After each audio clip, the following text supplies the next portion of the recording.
ভাই এই দাওয়াতের কাজ হলো নবী এলা কাজ। আল্লাহ তাআলা দুনিয়া সৃষ্টি করছেন, মানুষের থেকে মানুষ বাছাই করছেন, সমস্ত নবীদেরকে বাছাই করছেন মানুষের কল্যাণের জন্য। যেমন নবীদেরকে বাছাই করছেন মানুষকে আল্লাহর সাথে পরিচয় করিয়ে দেওয়ার জন্য। আমাদের নবী হলো আখিরি নবী, আমাদের নবীর পর আর কোনো নবী আসবে না দুনিয়াত। এই নবীর উম্মতের রূপে কাদের জিম্বাদারিছে। হ্যাঁ, তো নবীরা এই দিনের কাজ করতে গিয়ে কত কষ্ট করছেন, তা আমাদের উপর একটু হাওলাত আসতেই পারে। যে ভাইয়ারা আমাদের উপর হাওলাত দেখাইতেছে এরা আমাদেরই ভাই। আমরা দোয়া করি, আশা করি আজ যে 50 বছর ধরে এই ময়দানে ইজতেমা হইতেছে, আজকে 8 বছর ধরে এই ফেতনা হইতেছে, আমরা দোয়া করি সব ভাইয়ারা আমরা মিলামিশে একসাথে কাজ করি। আমরা আসছি এই জন্যই, এইটা আমাদের কামনা আর কি। ইনশাআল্লাহ আমরা কারোর সাথে কোনো আমাদের তোন নাই, এরা আমাদের ভাই। হ্যাঁ, এক মারফেটের ভাই, এক সংসারও থাকলে কত ঝগড়াকে জবার একসাথে খায়, মিল্লা চলে। আমরা চাই সমস্ত ভাই আমরা এক মুসলমান এক আর নেক আমল করা শুরু করে দিই, তো সমস্ত দুনিয়ার ফিতনা দূরে দেব ইনশাআল্লাহ। এজন্য সমস্ত শক্তির মালিক আল্লাহ, সমস্ত ক্ষমতার মালিক আল্লাহ, সমস্ত কিছু পরিবর্তন করার মালিক আল্লাহ। ওই আল্লাহ পাকের কুদরতের ইকিন, জাত সিফাতের ইকিন আমার মধ্যে, আপনার মধ্যে, সারা পৃথিবীর সমস্ত মানুষের মধ্যে কিভাবে আসবে। এজন্য রাসূলুল্লাহ সাল্লাল্লাহু আলাইহি সাল্লামের সুন্নত তরিকা এক মেহনত আল্লাহ তাআলা আমাদেরকে দান করছেন। আর এই মেহনত নিয়ে সারা বিশ্বে থেকে এরকমভাবে আমাদের এই ইসলামের ভিতরে মেহমানরা আসতেছেন এবং সেটার এই সোহবত নেওয়ার জন্য। এবং আমরাও ইনশাআল্লাহ এই ইজতেমার ময়দানে হাজির হয়েছি এবং আসরের নামাজের পরও ইনশাআল্লাহ এখানে বিয়ের আয়োজন হবে। আমার মেয়েও এখানে ইনশাআল্লাহ বিয়ে হবে, বিয়ের ইন্তজাম আপনাদের সবার দাওয়াত থাকবেন ইনশাআল্লাহ। আমরা নিজে পরিবর্তন হব, অন্য সাথী বেড়ে পরিবর্তন হবে আল্লাহকে খুশি করার জন্য। আমরা এখানে ইজতেমা ময়দানে এসেছি টঙ্গী, এখানে আর কিছু না, আল্লাহকে খুশি করার জন্য, আমাদের নিজের জীবন পরিপূর্ণ করার জন্য এসেছি, আর কোনো বিষয় না। আল্লাহর খুশি রাজি যেভাবে হয় সেভাবে আমল করার জন্য এসেছি।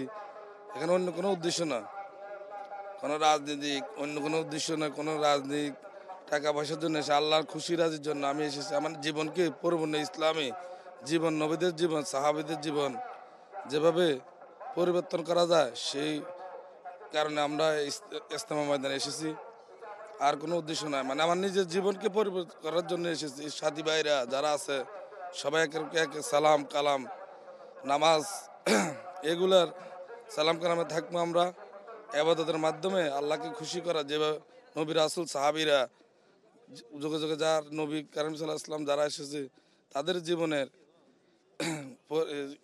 দিকে দেখে আমরা সেই পরিবর্তন আনার জন্য ইজতেমা ময়দানে আসা। যেন আল্লাহ পাক আমাদের এই ইজতেমাটা কবুল করে নেয়, নিয়ে আমাদের জীবনের গুনাহ খাতাগুলো মাফ করে দেয়। আর প্রত্যেকেই 5 ওয়াক্ত নামাজি যেন আল্লাহ পাক সবাইকে হেদায়েত নিয়ে আসে, আল্লাহর কাছে আশা করেছি। আমরা যেন প্রত্যেকবার এই ইজতেমায় আসতে পারি। যাই হোক, আল্লাহ পাক আমাদেরকে আসার জন্য তো অভিজ্ঞান করেছে, আমরা এসেছি। আমরা আর কোনো উদ্দেশ্যই আসি নাই, আমরা এসেছি যেন এই জীবনের গুনাহ খাতাগুলো মাফ করতে পারে। আল্লাহ পাকের কাছে একটা আশা করি যে মানুষ যেন প্রত্যেকেই 5 ওয়াক্ত নামাজি হয়। দিনের নবী যে আমাদের যে ন্যস্ত দিয়ে গেছে তা সাহাবা দ্বারা দিয়ে যেন আল্লাহ পাক সবাইকে এই দিনের নবীর পথে যেন সবাইকে তৌফিক দান করে।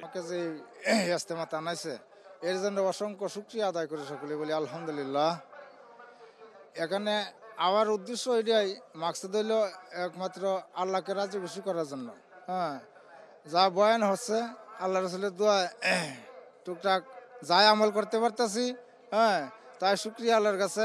হুজুর পাক সাল্লাল্লাহু আলাইহি সাল্লাম তরিকা চলা আমল করা। হ্যাঁ, আর বলা হয়েছে যে এই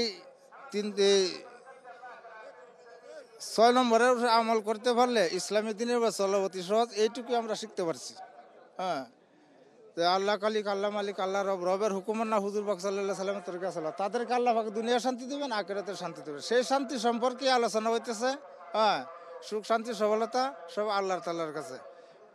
অকণ্ঠ শুকরিয়া। আসসালামু আলাইকুম। আলহামদুলিল্লাহ, আমরা সহবরাতে আল্লাহ আমাদেরকে 3 দিনের ইজতেমাতে আমরা সহবরাত পাইছি। আলহামদুলিল্লাহ, আমরা রাতে তাহাজ্জুদ পড়ছি, কান্নাকাটি করছি, সমস্ত মুসলমানদের জন্য দোয়া করছি, বাংলাদেশের মুসলমানদের জন্য দোয়া করছি, এবং কি আজকে আমাদের পুরো পৃথিবীর সমস্ত মুসলমানদের জন্য দোয়া করছি, এবারে কান্নাকাটি করছি। এবং কি আমরা এই ইজতেমা থেকে আমার আসার একটাই উদ্দেশ্য যে কিভাবে আমরা তামান পৃথিবীতে সরাই ছিটে যেতে পারি, 1 চিল্লা 3 চিল্লা এরকমভাবে 4 মাস বিদেশ সফর করি সমস্ত মানুষ কিভাবে হেদায়েতে আসে এর জন্য আমরা এখানে ফিকির করতেছি, কান্নাকাটি করতেছি, দোয়া করতেছি। এবং কি আমরা সমস্ত আমাদের সাথে আজকে যারা এক নাই তাদের জন্য দোয়া করছি। আমরা মামুল হক সাহেবের জন্য দোয়া করছি, আমরা জুনাইদ আল হাবিব সাহেবের জন্য দোয়া করছি, আমরা এরকমভাবে স্বরাষ্ট্র উপদেষ্টার জন্য দোয়া করছি, আমরা এরকমভাবে তামাম বিশ্বের জন্য দোয়া করছি যে আল্লাহ আমাদেরকে এক করে দেখ, সমস্ত মুসলমান রাষ্ট্রে ইসলামিক আইন কায়েম করে দেখ এবং কি ইসলামিক এক চালু করে দেখ।